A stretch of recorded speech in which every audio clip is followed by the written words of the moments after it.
I'm so excited to have you. You have no idea. You have no idea. But before we get into the gag, honey, tell everybody where to find you, what your social medias and everything. Everybody can find me at Jusss Kelly. Everything is Jusss Kelly. JUSSSKELLY. Instagram, Snapchat, Facebook, whatever. Google me. Hey, hello. That's what I'm talking about. Yes, and if you Google me, you can find me underneath Kelly Mizrahi. That's KELLYMIZRAHI. And like 30 pages will come up on Google. And like 30 pages will come up. Hello. I ain't mad about it. Wait. I'm excited because we just became Googleable. So Google us too. Hello. We're trying to get like kids. Yes, but that's dope. It is everything. Thank you again. Thank you for coming on. Thank you for sharing your platform with us and sharing who you are with us and on the Royal Couch. I am a fan of not just what you do, but just who you are and what you do, not only for the community, but for the trans community. Thank you. Shout out to my Judy on duty. Lonnie B is live on the line with us. Lonnie B. Shout out to Lonnie B. Thank you for tuning in. That is my Judy. That is my Judy on duty. Y'all can check him out at goodmorningbitches.com. And you definitely go and get a ticket for his show. He will be live, loud, and in color in New York City on October 9th. He has 2 big, giant shows in New York City, and it's going down. And I'm going to be there for the shit. Oh, I'll be there for the shit, too. Okay, Lonnie. Lonnie, I'm going to be linking up with you. So look for the Royal Couch email coming to you so we can get you on season 3. Make sure we have you out here and promoting and stuff like that. So we'll be excited to have you, and thank you for tuning in. Yeah. So we definitely got Mother. So Jusss Kelly, Mother Mizrahi. I mean, there's so many titles, introductions I can give you. I need nothing. I need not to say because everybody knows who you are. How did this all get started? Like your popularity. When did you know it was like, okay, this is big? Well, I never anticipated for everything that happened with me to happen the way it happened. One night I was at Esquilitas before Esquilitas closed. Yeah, shout out to Esquilitas and shout outs to Big Ben Production, God rest his soul. I was at Esquilitas and my brother Caesar of Ballroom Throwbacks was like, come on, sis, we're gonna do an aftermath. We're gonna do an aftermath. And I was like, an aftermath? Yeah, he was like, yeah, we're gonna talk about what's going on at the ball and stuff of that nature. And I got on the camera and I was just myself. I was just me. Like, I was just real. I was raw. My mouth was uncut. It was uncensored, bitch. And I didn't give a fuck what I said or who I said it about. And then the video just went like super viral. And it was like, okay, we're going to do this every time it's a ball. And it just became like, it just got out there like really crazy and stuff like that. And it was something that we did for years. But before I started doing that, I was doing the radio and stuff like that for the ballroom, like recapping like what was happening in the ballroom with the radio and stuff like that. And I got a shout out to Tom Blumenthal. He started the ballroom radio show on Blog Talk Radio. And after Tom left and went to venture off into his career and things of that nature, Andre, my father, Andre, the icon Mizrahi, started doing, the show. And it was Lessons with the Icon, and I was the co-host. And from me being the co-host on that show, it just, once Andre, with Andre, when it's not something that's really like in depth, like we're dealing with ballroom, we already know Andre wasn't going to be around that long doing the show. And so I just became the host of the show, and I was the host of the show, and from there, it just went like, bitch, like, it went viral. We got a whole cast of other people. Some people are still alive. Some people have passed away and everything. And I was that bitch and I'm still that bitch. It still is. Okay. And I was that bitch that did that show. I did that show for about 8 years, and it was called Tens of Chops. They're still around and doing their thing, like, and stuff like that. But it ain't the same without the original, the original. Hello. And so Then, you know, I went on my little vacation. Hello. Yeah, Well, how did you vacation? How did you handle that transition from okay, now it's just me, I'm that bitch, and this is what I gotta do? What were some of the things that kept you grounded and focused into that? It was just something like it. I can say it was something that was really overwhelming. It was something overwhelming, and a lot of things that went into the show. It took a toll on my personal life. Like, you know, I was doing a show 3 nights a week on Monday, Tuesdays, and Wednesday from 11 until 1 a.m. And then after the show, I would get off the show with my sister, who was the CEO of the show, and we will get on the phone with the cast and critique everything that happened. And then after that happened with the cast, me and my sister, I have a personal conversation for about an hour, you know, like, sis, this is what you did wrong and everything. So everything that I went through to build myself up with social media, it was tearing me down with my relationship and everything, because I wasn't getting off the show. Once I got off the show at 1, had a conversation with the cast from 1 to 2, then me and my sister had a conversation from 1 to 3, and then taking a shower. My lover was waking up at 4:30, 5 o'clock in the morning to get ready to go to work, and I'm just getting into bed. So it was like a toll on me building myself up, but it was also tearing my relationship down. Wow. Now that's deep. Now I do want to touch on that, since we ended with that.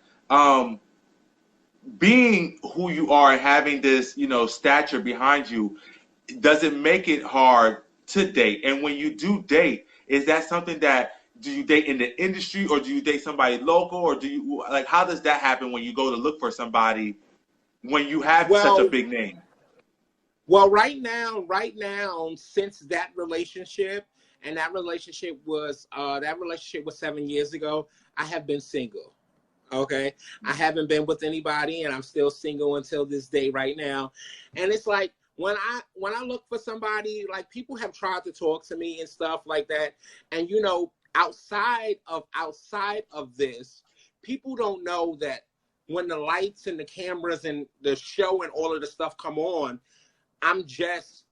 it's just something that fuels inside of me. But outside of this, I'm a real shy and timid person outside of this.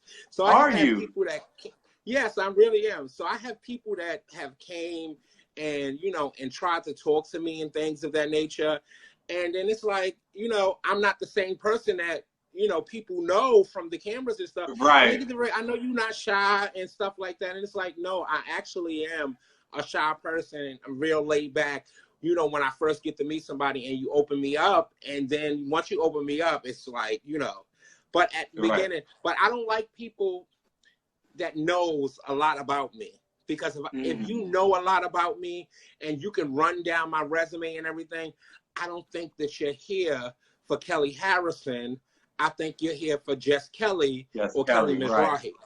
And Kelly Mizrahi and Jusss Kelly, that happens when all of this come on and I get dressed up and things of that nature. If you see me outside in the streets, I ain't got no makeup on. I got on a dirty house dress and I got on some flip-flops. And that's me outside of all of this stuff. This makeup bag that I have right here, I done had this makeup for 2 years since I came home. Girls say they go through makeup in 2 months. I have my makeup bag with all that same makeup in there for 2 years. Because this is all drags to me. I'm a con outside of all of this. Hello? I know that's right. Okay. Now, you said you was timid, you're kind of shy. So what is it that you do when you on your mellow? What do you like to do to chill out and get your mind together? When I'm on my mellow, I'm in the house. I'm a house body. Some Law and Order, The Four, American Idol, any cop shows and stuff like that. I'm just in there, and I'm just here, and I just like to relax and watch TV and just chill in the house and cook and have a good time. I know that's right. Before we get started, I just want to let the fans know, we got Charlie Exile back on. We'll have him back to finish our conversation after Mother Mizrahi gets off. But shout out to Charlie. But anyway, shout out to the voice of NC Lloyd Finches. Yes, Miss Kelly, honey. Yes. Shout out to the boys. Hello.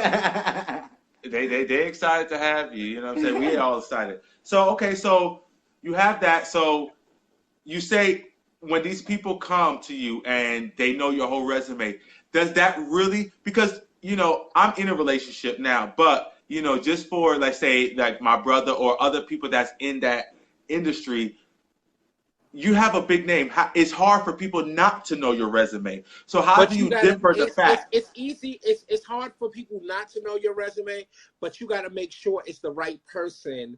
And you gotta, and it's like interviewing people. You gotta make sure that people are here for you and not everything that they see in you and where your potential is going to take you. Shame. Okay? Because I was the type of person, I was in relationships for a long time, and I used to let motherfuckers rub me.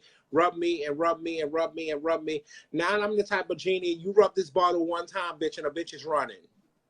You only got one time now to rub this bottle, and a bitch is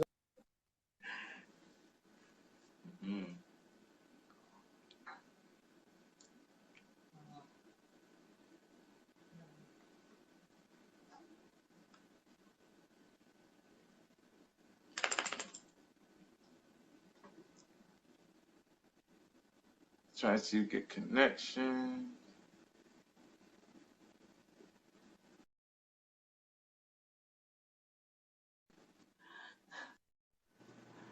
Now you know what? Facebook be trying it. Now it's not on our end. It's on the. Hello. Oh, you better watch that one. Right. Thank you, Mark. I love you, Mark, but you hurting my feelings, cause listen.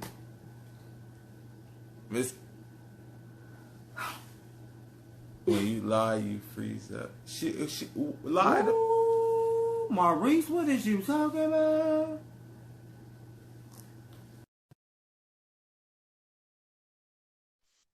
He's talking about himself. Shut up, boy. Who that is? I'm sorry. Somebody called my fucking phone. Oh, you good. I love her. Somebody call my fucking phone. Like I posted it every place that I was gonna be on live. So like, why are y'all calling my phone? Like for real? Yes. So, what we say? Okay, you said you were saying so. It's about the whole knowing your resume. Mm-hmm. Like you just gotta watch out for people and just make sure the person is here for you and not everything that's going on with you. So yeah, it's pretty much the approach. Like, oh, are you? It's the approach, and like if you know about somebody and stuff and everything that they're doing and everything that's going on with them, just keep it to yourself if you really like the person, because it's like it'll definitely be a turn off. It's definitely will be a fucking turn off. I'm with that. So okay, so we talking Love Live, we talking how you get started. So now you here, you're Just Kelly, you got this big name. Have that interfered with your friendships? People that was with Kelly Harrison versus Just Kelly, is there people trying to come into your life now? It's like, when I came home, before I went to prison, I really didn't have a heart or cared what I said about people or what I did to people. And I never went back.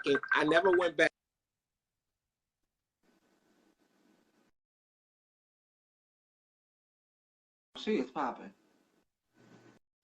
Everybody keeps calling her. They is calling Everybody keeps calling Mother. What? Can we spend some time with her? Just for a little bit. Damn. Shout out to Rue, Vernon. Thank you for watching. JJ, Drea, Michaela. I love Michaela's. I love that name.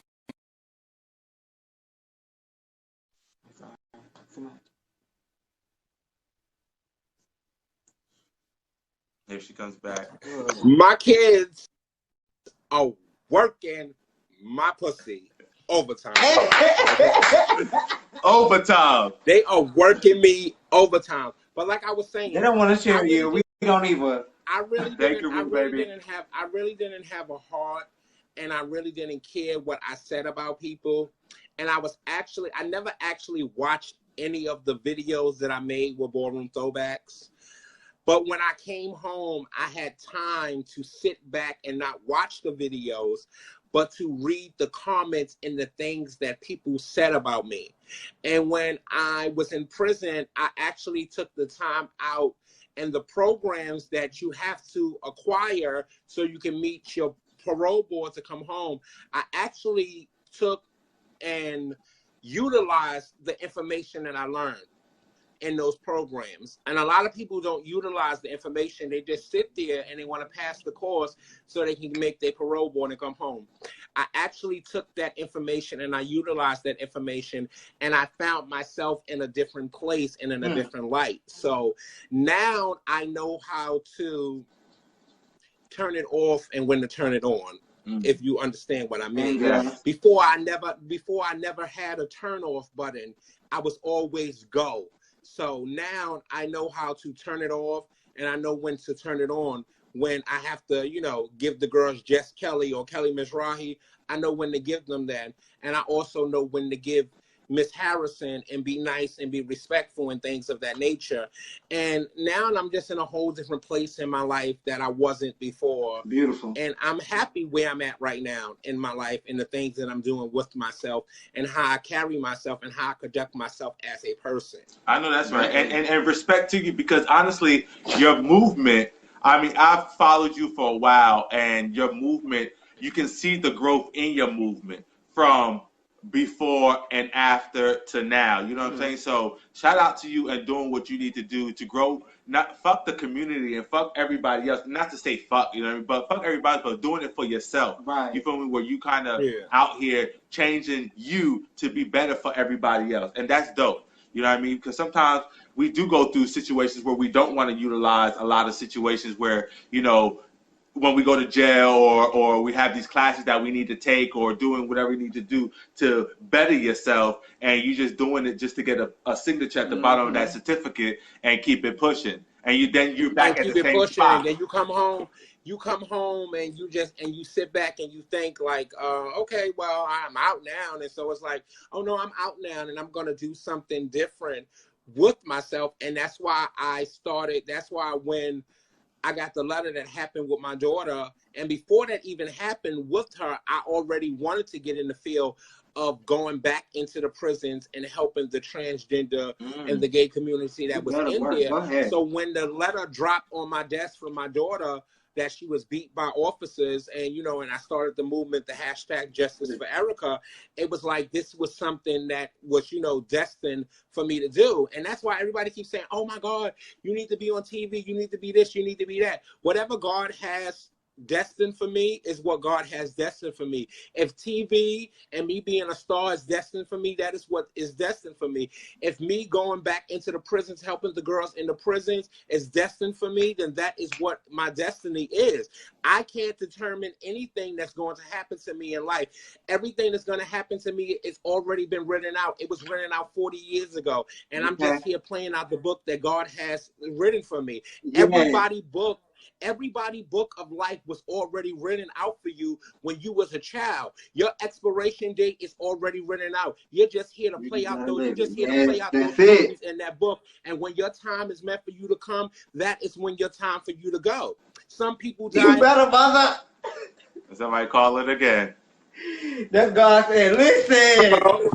Okay, I got that one going real fast. Right. Real fast. Look, you was preaching too. Yeah, that was the devil trying to stop him. Right, that was the devil. Look at God. You was giving it up, hon. Yeah, I hit that button real fast. I got it real fast. But some people like with all of these kids that's passing away and being murdered and being slayed and things of that nature. It's like we cry for them and we mourn for them, but their destiny was already written out for them by God. They was just here playing out their books. It's hard for us to see them go and for them to pass, but that is their destiny, baby. My destiny for all the girls that I came out with over 22 years ago, none of those girls that I came out with made it to 40 years old. They all passed away at 37, 38, and 39. It was my destiny for me to see 40 years old. Hello? It was my destiny for me to be here. My destiny was already written out. You know, and I just told this story when I came out the hospital in January. When I had my first surgery on January 9th, I died on the table. It was not meant for me to go. They revived me and they brought me back because I still had work to be done. Girl, you're about to have me shout out here. You hear me? You know, listen. When I get, listen, let me tell you something. When I go on live, sometimes I go on live and I sit on live and I go to say one thing, and then it always turns into something else. Like when I give a word or I say something, and it's not me. I be wanting to come on the live and wanting to read or do something. But if he puts a spirit in me for me to preach, it's for me to preach because that's what the word was. Everything that I do is like I tell people all the time. People ask me all the time to be a part of their web series. I'm not being a part of anybody's web series. I'm not a web series type of girl. I'm not a girl that you want to sit a script in front of me and I'm going to do a strip. I am reality, and whatever happens, it happens. So now if you're going to write a part for me and it's going to be about Jess Kelly or Kelly Harrison, then I can do it, baby. But it ain't going to be no part where you're going to tell me that I got to say this and I got to do this because I'm not that girl, baby. Because I never know what's going to happen. The spirit may take over me, baby, and you never know. Baby, we might be in 11 o'clock service on Sunday here. You hello. On this live, baby. I might start preaching and I might start speaking in tongues because he came to me. So I don't know. Like, you know, baby, I don't went up and started to do my radio show some nights, and I know that I already got all of this stuff written out, and I'm going to be real messy tonight. But the whole thing, it changes, and I can't be messy tonight, baby. This is Petty Mondays, but it's not Petty Mondays because he done came over me, and he invoked the spirit in me, so I got to give you what he gave to me. Let me tell you something. This is the first time. No, honestly, this is the first time we've had over 20 shows. And this is the first time where I really feel like this is impacted. Like, girl.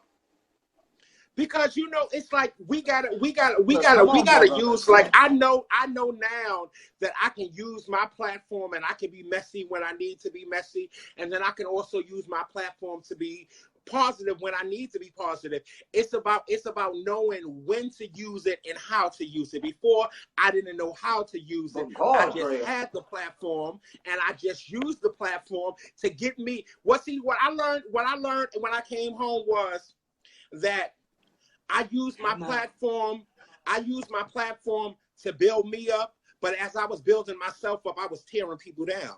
But why do I need to tear these people down to build myself up? Because I built myself up, and what did I get out of building myself up? Oh, I got 30,000 followers on Facebook. I got all of these people following me on Instagram and Snapchat and Twitter. But what financial gain did I get out of destroying somebody's life and tearing them down? What did I get out of it? I did not get anything out of it. You better. You're right. Nothing at all. You're right. Nothing at all. I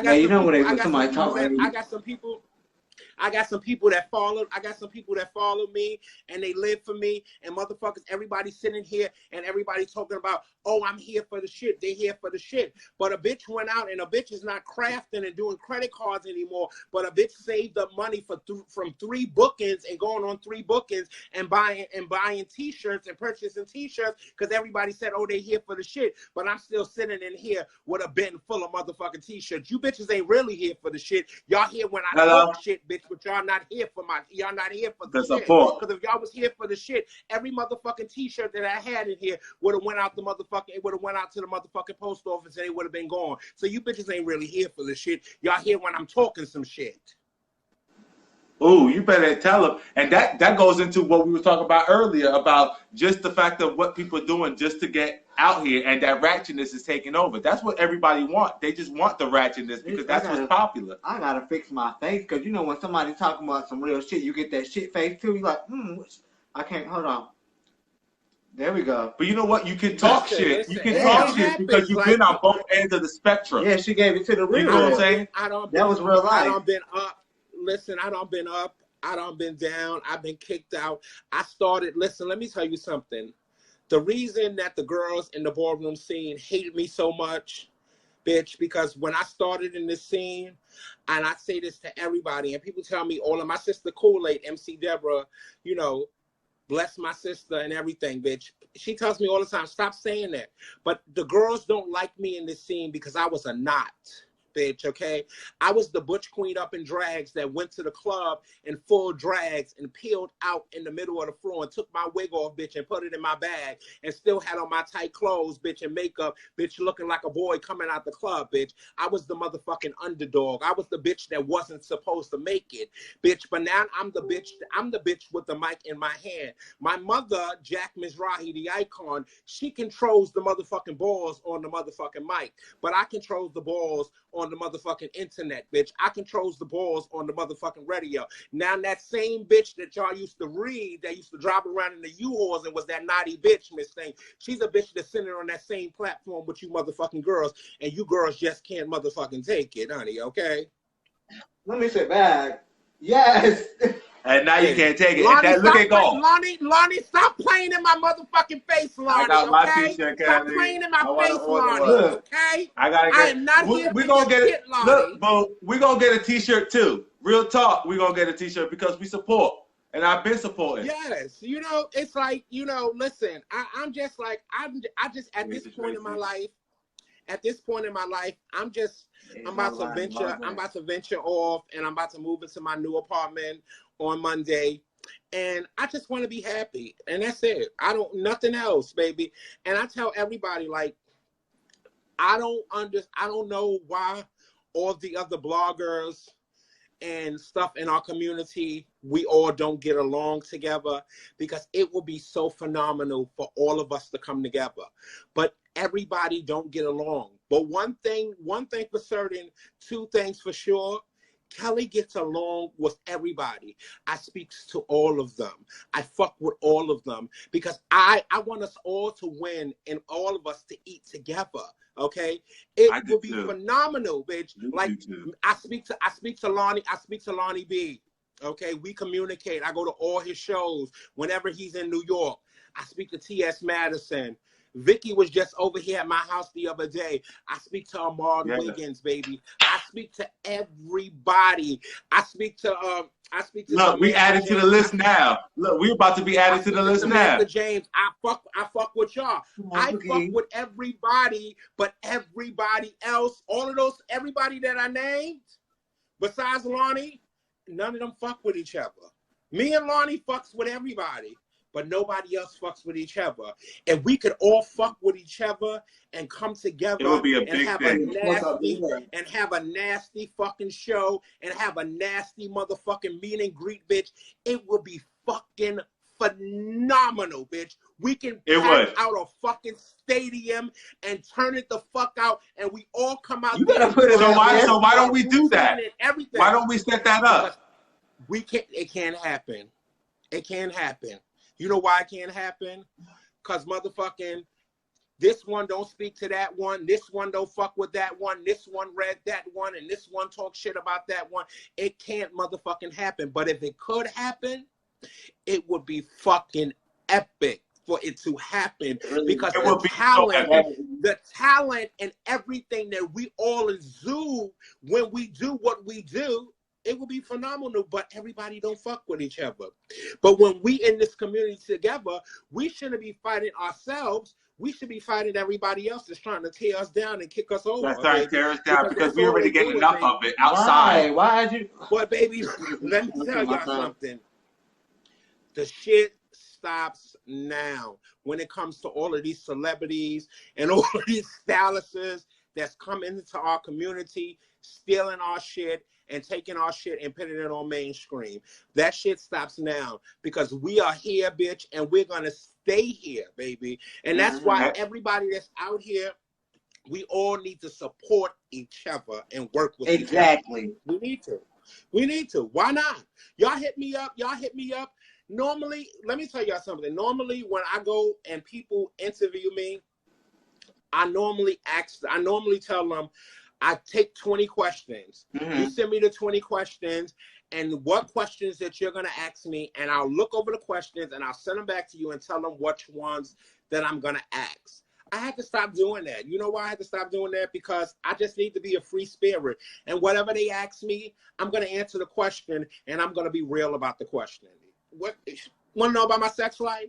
You want to know if I still do drugs, bitch? You want to know what? I'm going to tell you, bitch. Because why? I got to be real. Because if I can't be real with the people that's here to support me, then I can't be real with myself. Hello? You better eat it. You better eat it. And you touched on something earlier I want to touch on before you get here, is the support. That's something that this show drives on, is support. And that's why we have people, everybody come up. And we may have someone from Love and Hip Hop. We may have you. We may have Jasmine Masters. But we also have our local hairstylists. We also have local rappers, local entertainers. Because it's the show support. And we want everybody to thrive because that top is big enough for all of us to stand on. You feel what I'm saying? My bag has nothing to do with your bag. You feel me? And my vision is my vision.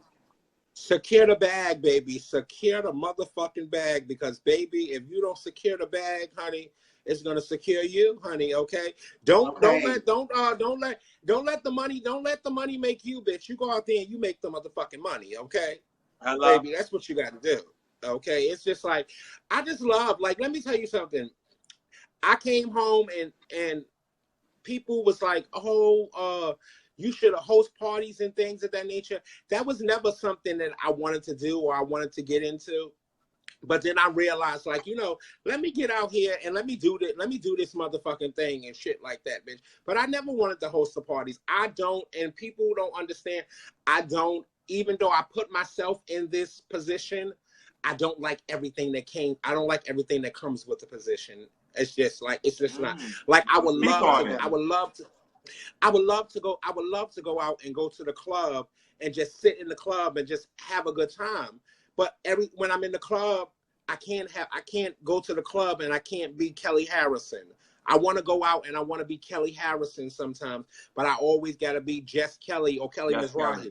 We gotta talk about my videos and talk about how I inspire people and things. Sometimes I just want to go to the club and I just want to have a good time. So if I don't have a section where I can be away from everybody and just enjoy the club, then I can't go. I don't want to go out, because sometimes I just want to go back and I just want to lay back and stuff like that. I'll be outside. I'll be outside in that dirty house dress and those flip-flops, and I see people looking at me, because, you know, when I ain't got all of this on, you know, because all of this happens when the camera on. When I don't got all of this on, they be looking like, oh, I know her from someplace. Right. You know what I do, bitch? I be looking, and so I see them, I watches everything, I see them. I know her from someplace. Baby, I do a whole 360, bitch, and hit it. Because I know the next thing that's going to come. Excuse me, can I get a picture with you? Now, y'all see me here looking like Raggedy Ann and Ruff. And y'all going to ask for a picture. And then us being who we are, and we put ourselves in this position, we can't say no to people, even if we look bad and it's a bad day, because then the first thing they're going to do is they're going to take to social media. Oh, she was a bitch. She was a bitch. Making nasty and stuff and everything. And it's like, bitch, but you go in and you be grateful and you take that picture and you give them that look with that in that picture, like. So when they see the picture, they look at the picture, look like, oh, no, I ain't going to post this, because she look like, don't post that, baby, because, I took that out of respect, baby. But, you know, shout outs to DC. DC was the first party that I actually went to and I host. And I had such a phenomenal time in DC. I was out in the crowd dancing with the people and partying with the people. I had a wonderful time. Shouts out to DC and to all the promoters in DC that brought me down to DC. I had a wonderful time in DC. I loved it. That's dope. Love DC. I know you don't host, but we're gonna have to get you out here to North Carolina. I'll be in North Carolina. I'll be in North Carolina from the 10th until the 16th. What? Of July? Yes, I'll be in Charlotte from the 10th until the 16th. Well, I won't be hitting you up. Yes, I will be in Charlotte. I'm coming to Charlotte. I'm coming, and I don't want nobody to take offense to this, but I'm coming to Charlotte from the 10th to the 16th, from Tuesday to Friday. I'll be with the Straights, with my brother and my sister live down in North Carolina, so I'll be with the Straights from Tuesday into Friday, and then I'll be with the homosexuals from Friday into Monday. Okay, well, I'm with it. I am with it. Schedule us in from Friday, one of those days from Friday to Monday. So, yes, I'll be a Friday. I'm leaving from a brother's house, and I'm checking in the hotel, and then that's when Jess Kelly and Kelly Mizrahi will be available, honey. But Miss Harrison will be there from Tuesday into Friday. Okay. Now you got a lot going on. I see August 11th it is. You got the school supplies August 11th. So let me tell y'all. So I don't know. I tell this story all the time, but the school drive cookout actually started because my last lover that I was with birthday was in July, and so in June. And so their birthday was in June, and June was the summertime. And so I would have a cookout for my lover's birthday. And so the first 2 years, me and my lover was together for 2 years before we broke up. I gave the cookout the first year. It was like really packed and everything. And everybody came out to celebrate his birthday and stuff like that and things of that nature. So the second year happened. We had the cookout. After the second year of the cookout, we broke up. So I didn't want to stop the cookout because me and the person broke up. So I moved the cookout from June into August. And the legendary diva Divana in the house of Mizrahi, she had a school drive. She had a school drive that she does every year in New Jersey. So I hit her mother up at that time because now she's 18 now. But at that time she was young. I hit her mother up and I said to her, I said, Miss Carrie, I want to partner with y'all with the school drive that y'all doing, and I want to turn my cookout into a school drive because I don't want to stop the cookout. So that was the first year that we had the school drive cookout, it's actually 9 years ago. It was actually 9 years ago, but y'all know I had a 2-year break. So this year is actually the 7th annual school drive cookout. It should be the 9th, but I went to jail for 2 years. And so that first year we had the school drive cookout. So many people have came to the cookout and brought school supplies, and we had like 6 bags of supplies. And then every year it got bigger and it get bigger and it got bigger with the cookout. And so this year on August 11th, it's the 7th annual school drive cookout on 135th Street in St. Nicholas Park. And all people have to do to be a part of this cookout, you can come eat and drink for free. All you have to do to be a part of this cookout is to bring school supplies. And we're going to donate the school supplies to the kids in our community that we need to see be our next presidents, our next senators, doctors, lawyers, and everything, because they family can't reach out to them and help them the way they need to be helped. So we're going to help them. Last year, we gave out over 300 book bags. I'm trying to give out over 500 book bags. I'm trying to give out over 500 book bags this year. And anybody that can't make it to the school drive cookout, you could go to the school drive cookout, the 7th annual school drive cookout on Facebook. And we'll post the link up too underneath this video afterwards. And it's an address up there that you could send school supplies to and still be a part of the cookout. And whoever sends school supplies, we go to the event page and on my page and on Miss Carrie's page and Devonna's page. We take a picture of your school supplies. We tag you in the picture and put it up to let everybody know that you were still here for the shit, even though you could not make it to the cookout. That's what's up. That's what's up. So Ruru, that answers your question. Because somebody asked, how do you donate to the drive? So make sure y'all go look that up on Facebook. And I want to shout out Amita Care. I want to shout out Housing Works. I want to shout out the Heat Project for definitely donating their time and their money to the cookout. For the last 6 years, I was doing everything by myself. I was taking food off of my table and things, and I was using my food stamps and my cash and everything, and stealing and doing everything to sponsor the cookout. This year, we have had agency help to help us do the cookout this year. So the cookout is going to be phenomenal, and it's going to be amazing. And I can have my food stamps this year for August. And don't have to use my food stamps this year because we got a cookout that's happening and it's going to be big. And I also want to shout out to my son, Arnold Avila from Empanadas and Capitas, because this year I'm going to sit back and I'm going to enjoy the cookout this year. I usually cook all night Friday, all day Saturday, and going and setting up the cookout. No makeup on, no nothing, looking hot stuff in my Afro puff. Y'all go back and y'all look at some of the old pictures. I look fierce. This year, I'm having all the food and stuff catered this year, and I'm just going to come and I'm going to enjoy the cookout and have a great time this year. That is definitely. And I just wanted to say before we continue, we have a booking for that weekend, August 11th. So we'll definitely be hitting the link and sending. Oh, I know. Yeah, y'all booked in Fayetteville, honey. Yeah.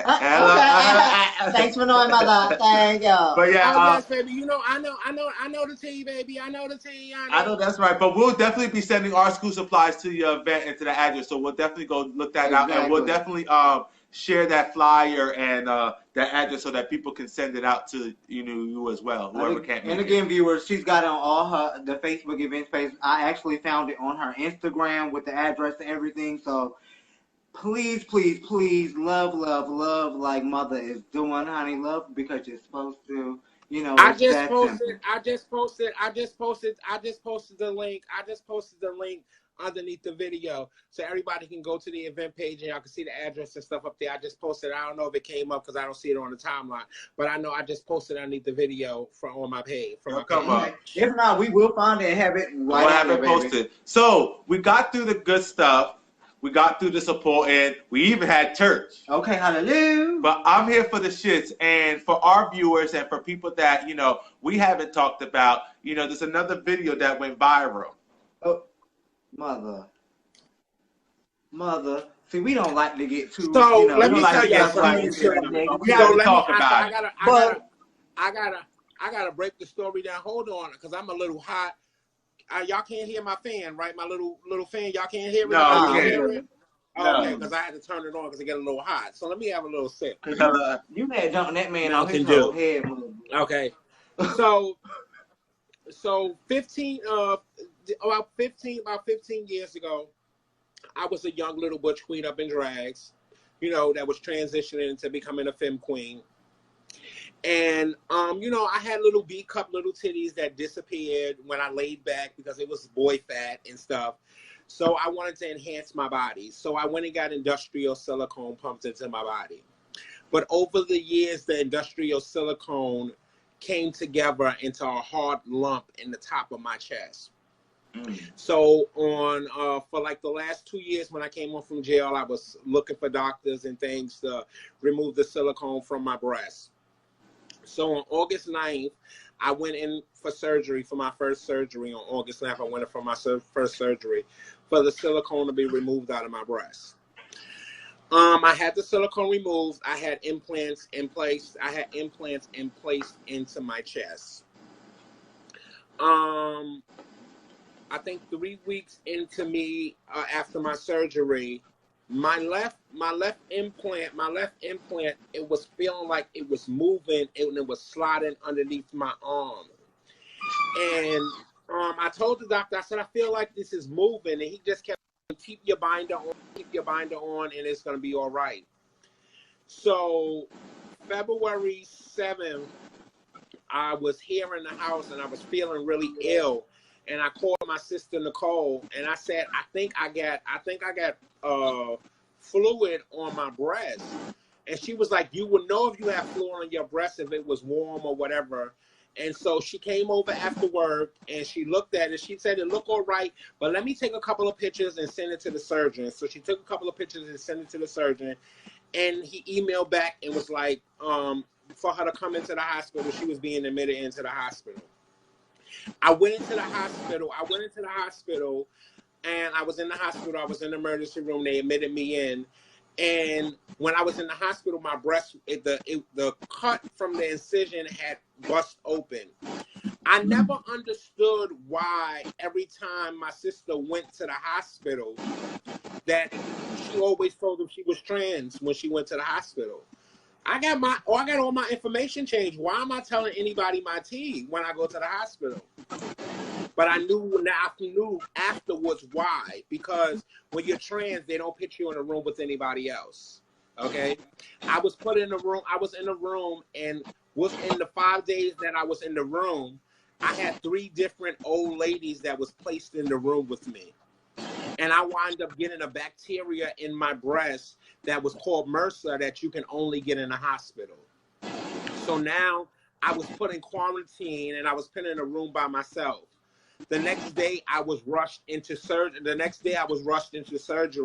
Where they had to remove my left implant, and they had to flush my breast. And so they put another implant in there. And this time, the left breast was put underneath the muscle. The right breast was still in the place where it was at because it was all right. So I thought it was fine. So all of this is leading up to what happened that night that y'all. Right. Go ahead. I'm listening, girl. I thought it was fine and everything was okay, but it wasn't. I went home, and I was home for the month of March was the only month in the last 6 months that I was not in the hospital. So then in April, I was placed back into the hospital again because now my right breast started messing up. It was just a whole thing that interred into everything. And so I was going into outpatient surgery and all types of things of that nature to get this fixed. And everybody always asks me, what was one thing in your 22 years you regretted? And I told them it was crafting back in the days, learning how to do credit cards and things. The one thing that I regret now is having that industrial silicone removed from my breast, okay? And so I went that day that y'all seen the video, I went for outpatient surgery because I had fluid that kept coming across my breast. And it was so much fluid that I had on my left implant that the implant was squeezing on my lung and I could not breathe. So I had to go into surgery to have 200 units removed from my breast on top of my 800cc implant that I had on my breast. So I was here in my house that night. And one of my friends, one of my little joints wanted to come over. But when they come over, they like me to cook.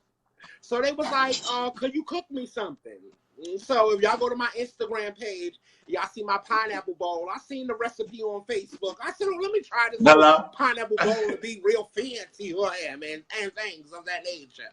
As I'm in the supermarket,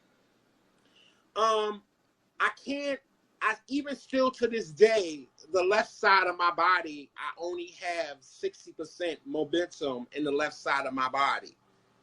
So I couldn't really move that fast. It's a baby stroller in the middle of the aisle. So I'm trying to get back in the house real quick because I shouldn't be outside, maybe lifting anything, but my home health aide had already left for the day.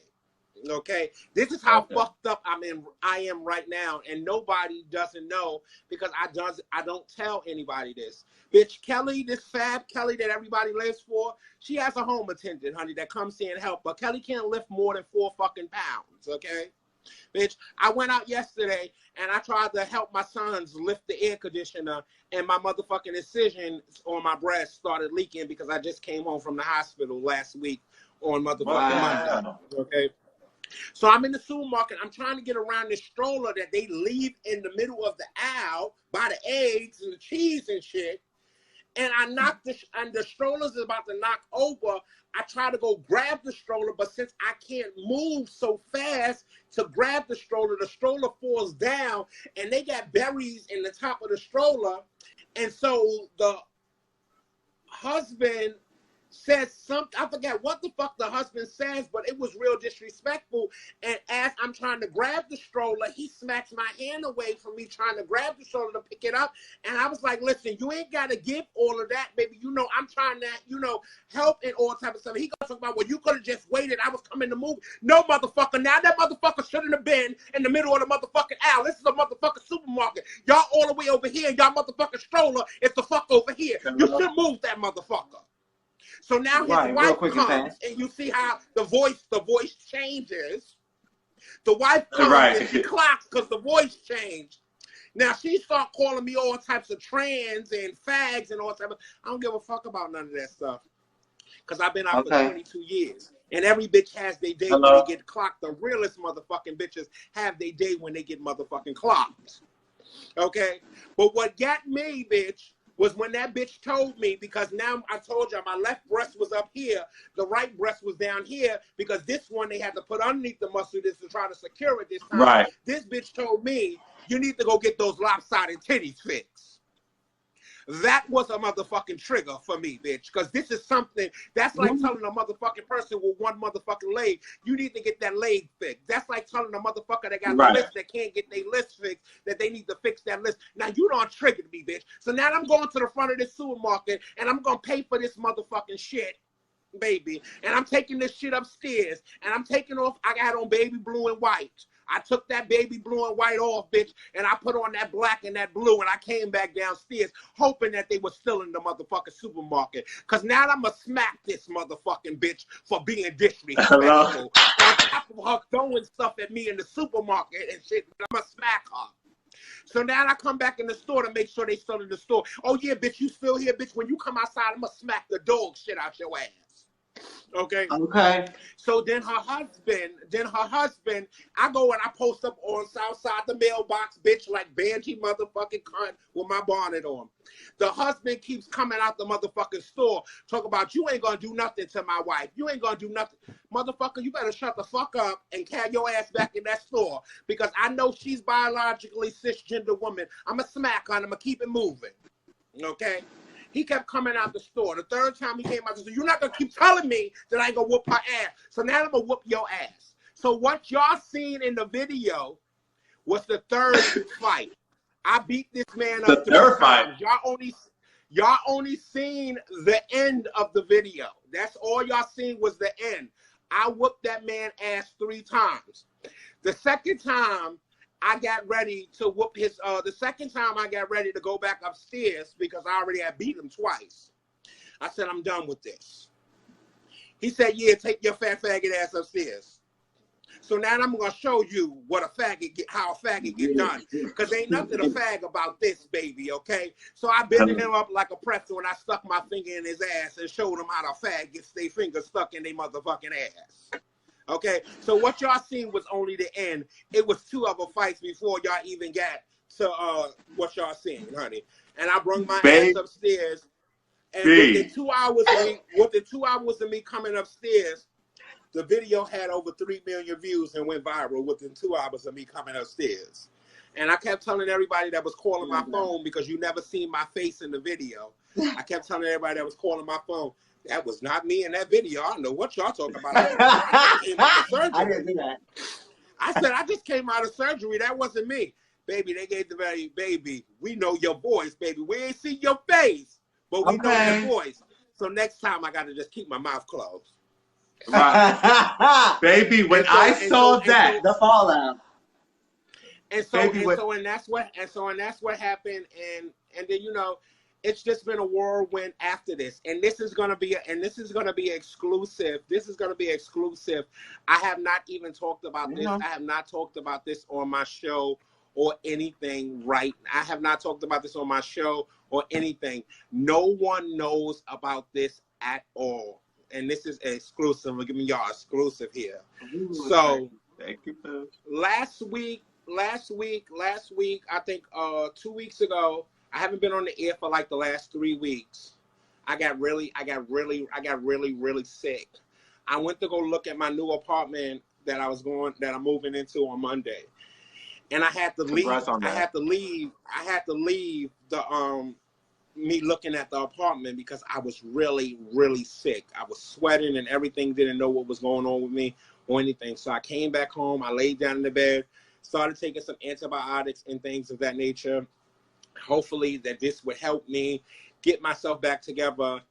And I went to the doctor on Monday, and that Monday when I went to the doctor and the doctor examined me, my good breast that I had, my good breast, which was my right breast, my incision after 6 months popped back open, and they was able to see inside of my breast. So I went into surgery. I was supposed to be booked that weekend in Dallas. Shouts out to everybody in Dallas, and I'm sorry I couldn't make it to Dallas, but I was rushed into surgery on Thursday, and both of my implants was removed, and so I have no breasts right now. I'm flat-chested. Wow. I have no breast. My breast was taken out. So this is exclusive because nobody knows that my breast was taken out, and nobody knows that I was flat chested. So the only person that knew since I came from the hospital was my friend, sister. I went to sit down with how Housing Works to have a meeting with them, and I got on the mic and I commentated for the young kids and everything. And the only person that noticed in that video since I've been home from the hospital was my friend's cisgender sister. Called him and was like, what happened to her breast? She was the only person that noticed. I posted the video on Instagram, Twitter, and Facebook, and not one person has noticed that I'm flat-chested and I have no breasts. Wow. So the doctor that I went to, the doctor I went to is Dr. Fing at Mount Sinai Hospital on 96th Street. He botched me and fucked me up and served me. And so now I'm with a new doctor, Dr. Jusss, and he took my implants out. And hopefully by the end of the year or next year, he's going to try to reconstruct my breast and put my breast back in. But right now, I'm flat-chested. All luck to you. God bless everything is successful. And respect that you came up here and told that. That's deep. Thank you so much. I'm glad you're okay. Yes. But I know that's affected you inside. So can you speak on what is that putting you through mentally? I feel like, let me tell you something. When I first met with Dr. Tang, it was when I made my video when I was in the hospital and they was not trying to help me and they wanted me to shut my video down. That same night when I said I did not want him to work on me anymore, I needed Dr. Ting. He's a phenomenal surgeon. He came to my room, brought me a card, brought me some candy and everything. And he said to me, Kelly, I'm going to make this right and I'm going to help you. The best thing that I did for myself was take those implants out of my breasts. Baby, Dr. Ting saved my life. He saved my life. My breasts right now, from when I got my surgery in January, my breast did not heal at all. I was still going through complications. My breast was still black. On my areola area was still black. It's been 8 days since I came home from the hospital. My skin is flaking up already. My skin is healing already. This man saved my life. I had all of this toxic and everything in my body. And Dr. Ting, and just by him taking the implants out and me being flat-chested, has my breast healing and everything of that nature right now. That it was like, Saturday was the first time in 11 days that I was able to take a shower. And when I got in the shower and I got out the shower and I looked at myself, even though I'm flat-chested, I was so happy that I cried because it's it's healing. I'm about to cry now. And it's like I had a scar here on the side from my first surgery that it would have a scab on it, but then it would just bust back open. That scar already is already healed. My breast, the color is coming back in my breast and everything. So it's like, I'm just so grateful for this man for already saving my life. I go back into the doctor on Friday for them to remove the stitches out of my breast, out of my chest, because I ain't got no breast, I got no flat, And I'm just so thankful, and I'm just so happy because it's like everybody that knows me, that knows what I was going through, says they see the light and the color coming back in my face because, you know, I was dealing with a lot. And so I feel so much better. I feel so much better. And I was always worried. I was always worried about what people will think about me, and should I peel and go back to being a boy because I was flat chested. But what I learned in the moment is that breasts, nor hair, nor nails, or any of that defines me. Okay, none of that defines me. I walk down the street. I walk down the street since I came. I walked down the street since I came home from the hospital, and nobody has noticed that I don't have no breasts, bitch, because nobody's not worried about me not having no breasts. They're just worried about me, honey. And what God has in store for me is what God has in store for me. And if all my stuff wasn't packed up, I would show y'all the card that the doctor gave me. The day that he came to visit me, he wrote the date, the new doctor, he wrote the date and he wrote the month and the date, but the year that he wrote was 2 years prior on the card. And I said to myself, see, I was never supposed to fuck with that first doctor in the first place. Dr. Ting was supposed to be my doctor in the beginning because you could see the date that he wrote on this card, and that was destined.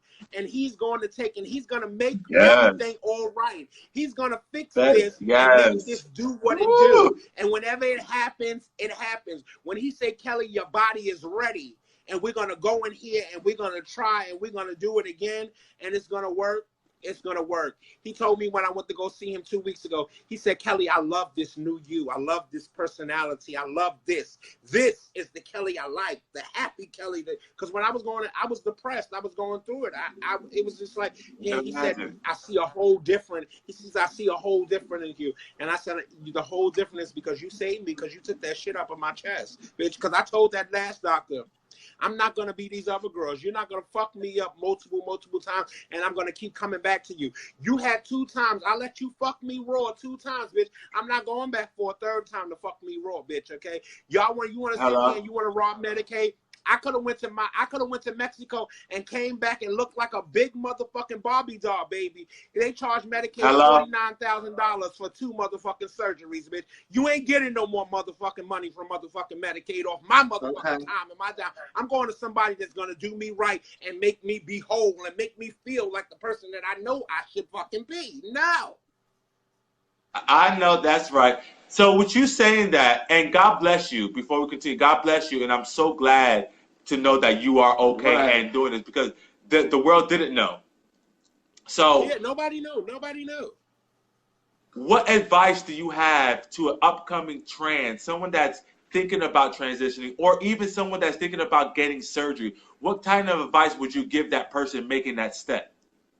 Listen, I have sat back and I told my story about me getting industrial silicone injected into my body, and the kids are going to still do what they want to do. The kids are still going out here and they're still getting silicone pumped in them and all types of things of that nature because they're going to do what they want to do.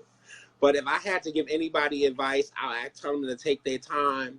And when it comes to searching a doctor, find out the doctor's credentials and everything and the work that he's done for the people that's out there, okay? Because this doctor was referred to us by another doctor that said he was next in line to do a great job for the girls. But he's not doing a great job for the girls because he's fucking the girls up. And I thought, and you know, I said to myself, maybe it's just because it's the girls, we got silicone, and you know, he's just learning how to take the silicone out. But then when I spoke to another girl, her name is Deja Richards, I spoke to her. She went to that same doctor and she had old bags that she wanted to take out and put in new bags, and he fucked that up. He was a hack job. But these girls are going to do what they want to do. You could tell them your story and everything, but they're still going to do what they want to do when it comes to it. Because still to this day, even though we told our story, Nicole told her story, I told my story, Deja told her story, everybody is telling their stories about what is going on with this silicone, the girls are still going to get pumped. So there's no reason for us. There's no reason to tell the stories, and there's no reason to say what the next generation is going to do, because they're going to do what they want to do. Because they're going to say that's because y'all bitches was old and whatever, and y'all just bitter and all types of things. So they're going to do what they want to do. So let them make their own mistakes. Let them make their own mistakes, and when they get 30 and 40, like us old bitches, then they'll see when they're trying to go get that shit scraped up out of their motherfucking body. You ain't lying. But you know what? You know what? I do value though and appreciate you you ladies telling your stories, because everybody's not, and everybody is going to do what they're going to do. But there's that one person. Even if you do touch that one person to where you're at least educating, because it's just like a teacher in school. You know what I mean? I can teach you all you want. It's up to you if you're going to retain that information. You know what I mean? But regardless of what, I'm still going to do my job and making sure that I tell you my testimony, because it's going to at least touch one person somewhere somehow. Testimony, baby.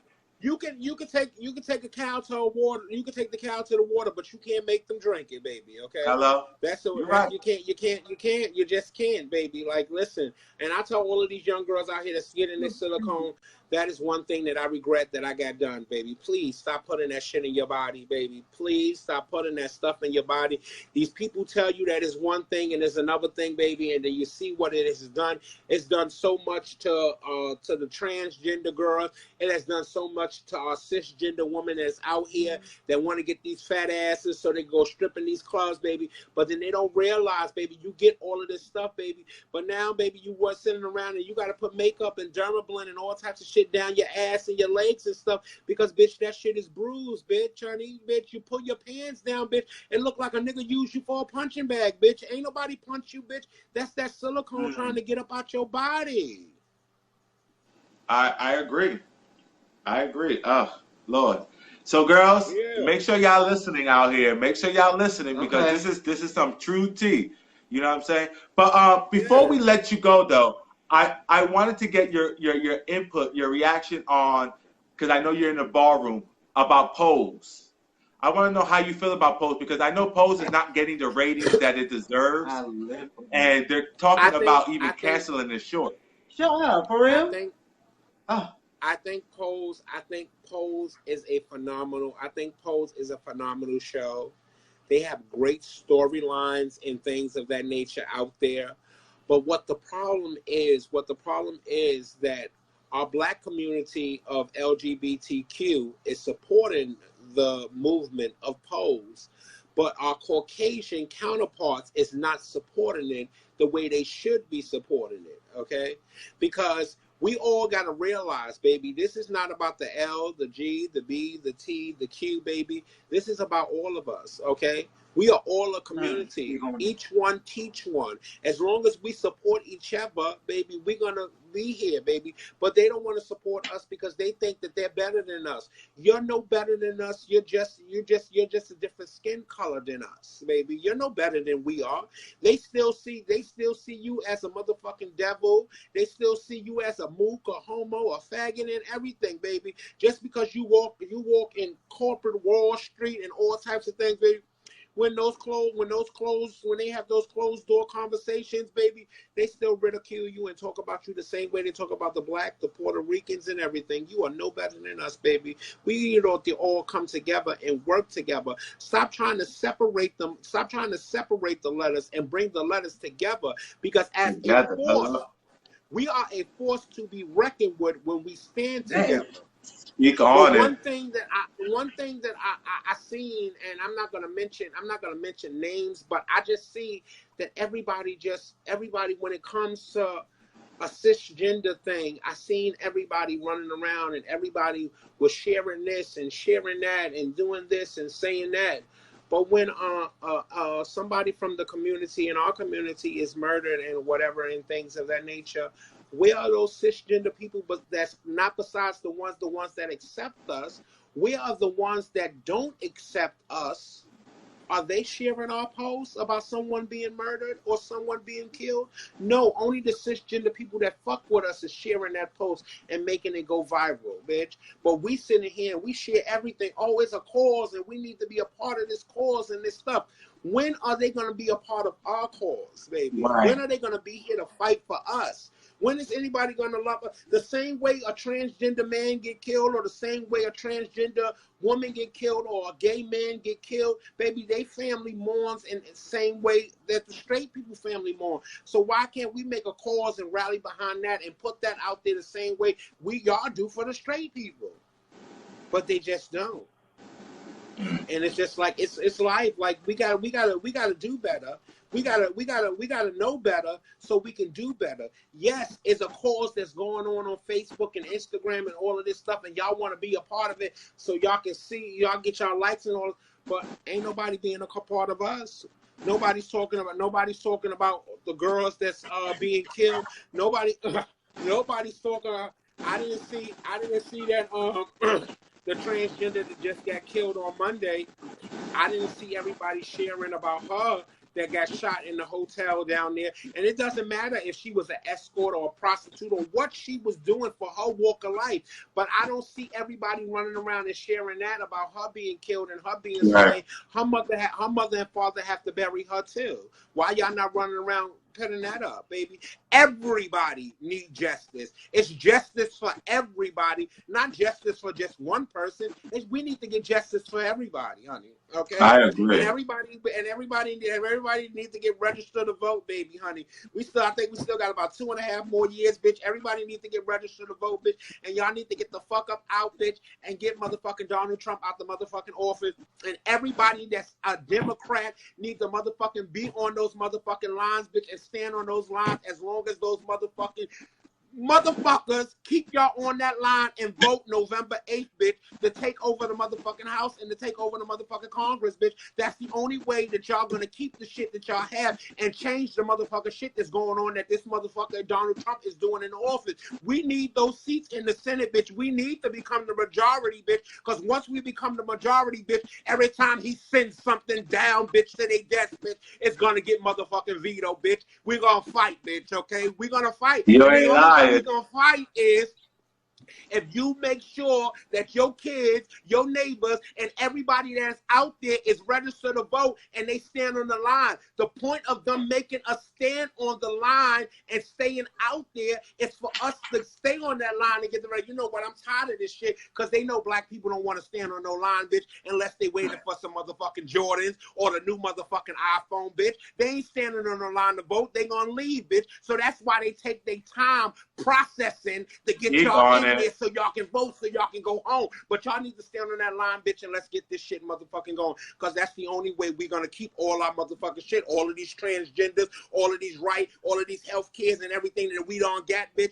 That's the only way we're going to keep the things that we got that Obama has put in place for us. The only way we're going to keep it, bitch, right now, bitch, for the next 2.5 years, bitch, is to take control of the Senate and take control of the motherfucking House, okay?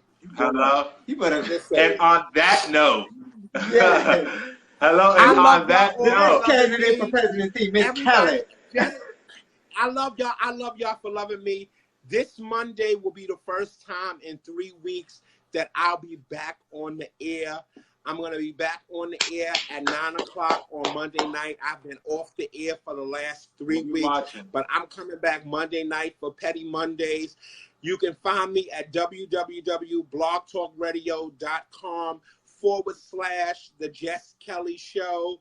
And you can always call into my show on Monday night at 563-999-3792. Follow me on Instagram, Snapchat, and Twitter at JUSSKELLY.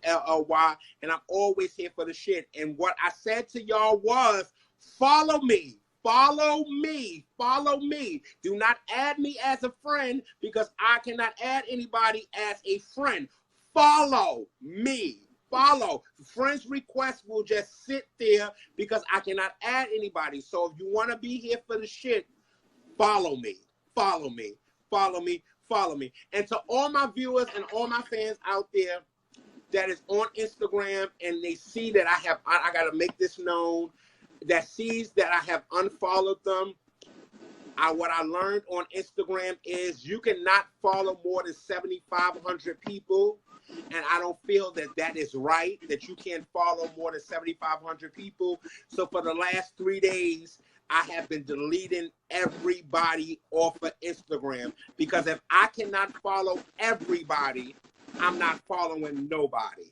So I'm deleting everybody off Instagram, and everybody can follow me and still see my pictures and everything. But if I can't follow everybody that's following me, I'm not following nobody. That's respect, and I hear that. So make sure y'all go follow Jusss Kelly on all her social media platforms. Make sure y'all go listen to her show. Petty Mondays coming this Monday. We excited. We here for the shit. I'll be watching. I'll be here for the shit. I'm here for the shit. I'm here for it. I'm here for it. I'm here for it.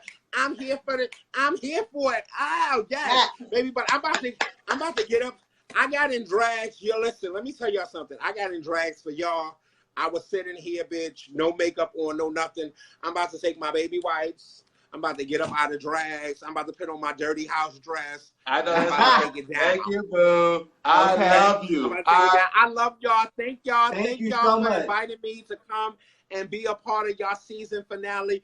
I can't wait for y'all to come back in August, and I'll definitely see y'all when I get to Charlotte, and I'm about to turn motherfucking Charlotte inside out. Yeah, hello, we'll be there. Look, bring me a pineapple ball, girl. Bring me a pineapple. Yes, it's going down. It's going down in Charlotte Saturday night. The People's Choice Awards ball is going down. It starts at 6 o'clock in Charlotte, North Carolina, baby. And it's going to be a big thing. Over $10,000 in cash and motherfucking trophies, bitch. Okay. Come and get y'all motherfucking shit. Because, bitch, if you in the Charlotte and the North Carolina area and you here for the shit, you can catch me. Okay. At Scorpios, you can catch me at Scorpios on Friday. You can catch me at the Ball on Saturday, and you can catch me at the Aftermath on Sunday. And then I'm back in New York on Monday, honey, to recap everything that motherfucker happened. So come out and check your girl out. I want to thank y'all for definitely inviting me to y'all platform and being here for the shit. Y'all welcome. I'll talk to y'all later. We support you. And keep it going. Bye. Get comfortable. That was, I didn't expect that sermon. I was not, I mean, that sermon was ever. Fool. I'm so full. This was an amazing show. From PCE Dustin all the way to Mother. And for our viewers that were still waiting on Charlie, we're going to schedule a one-on-one sit-down with him so that we can finish our exclusive interview with him. Shout out to Charlie. He did come watch it, but we was having a great conversation. Yes, that is the link below. Jusss Kelly just pinned down there and commented. So make sure y'all clicking that link for the school drive. Mm-hmm. I did want to make one more announcement before we get go. Can I see your thing so I can see the what I sent you? What is it? About the ad, about the casting call. I did want to, before we end, I did want to let that all our drag queens, local, near, and far, we are going to announce a casting call that is out here for a major network.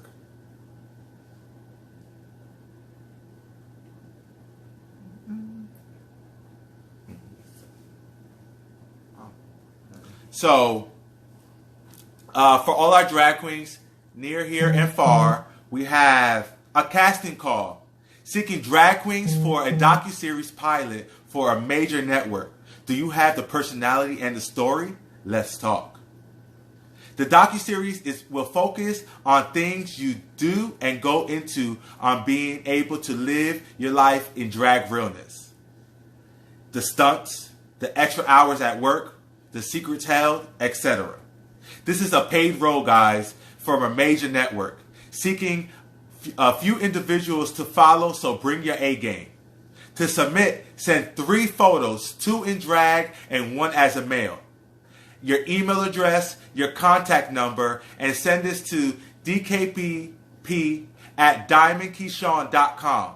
And make sure you're putting drag life in the subject line. Again, send 3 photos, 2 in drag, 1 as a male, your email address, and a contact number, and send it to dkp@diamondkeyshawn.com. And make sure you're Your subject line is drag life. Thank you for tuning in for this amazing, amazing finale. We will miss you. But we'll be the fuck back. The fuck back. Thank you for all our guests. Thank you for all our watchers. Thank you for the viewers, the broilers, the last season, this season, all our guests from all season long. Y'all have made this amazing. Remember to love each other, support. Even if it's just a smile. That's all.